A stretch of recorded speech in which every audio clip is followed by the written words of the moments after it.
রাখবেন পুরাতন জামা কাপড়। আহারে দেখ মুরব্বীর ওদের ভিতর জামা কাপড় বেচতেছে। আরে ভাই এসব লোকজনের উপর মায়া দেখায় না তো, এদের থেকে অসহায় মনে হলে ভিতরে কোনো সততা নেই। তাই হ্যাঁ তাহলে পরীক্ষা হয়ে যাক। রাখবেন পুরাতন জামা কাপড়। এসে তো দাঁড়ান, আপনার এই সাইকেলটা বিক্রি করবেন? কেন বাবা, আমি সাইকেল বিক্রি করব কেন? 4000 টাকা দেবো এই সাইকেলের জন্য। হ্যাঁ হ্যাঁ আরে ঝোলার ভিতর কি? বাবা এই ব্যাগের ভিতরে 500 টাকার পুরানো জামা কাপড় আছে। সাইকেলের 4000, ঝোলার 1000, মোট 5000 টাকা পাবানে। ভাঙা সাইকেল আর পুরানো কাপড় কি 5,000 টাকা? ভালোই হবে।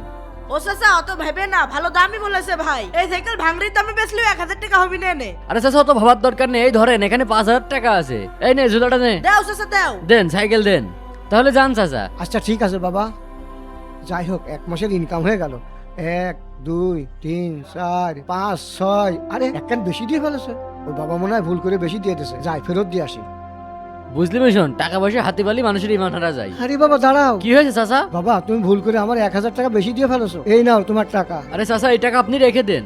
না বাবা, আমি এই টাকা নিতে পারবো না। 5,000 টাকা দিয়েছো, এই আমার কাছে অনেক। চাচা আমি তো ভাবেছিলাম আপনি এই টাকাগুলো নিয়ে চলে যাবেন। শোনো বাবা, আমি গরিব হতে পারি কিন্তু বেঈমান না। চাচা আমরা দুজন আপনাকে একটা পরীক্ষা নিচ্ছিলাম, সেই পরীক্ষায় আপনি পাশ করেছেন। আপনি এই টাকাগুলো রেখে দেন আর সাইকেলটাও নিয়ে যান। আরে ব্যাগটাও রেখে দেন। ধন্যবাদ বাবা, আল্লাহ তোমার নেক হায়াত দান করো। আসি, আসসালামু আলাইকুম। ওয়ালাইকুম আসসালাম।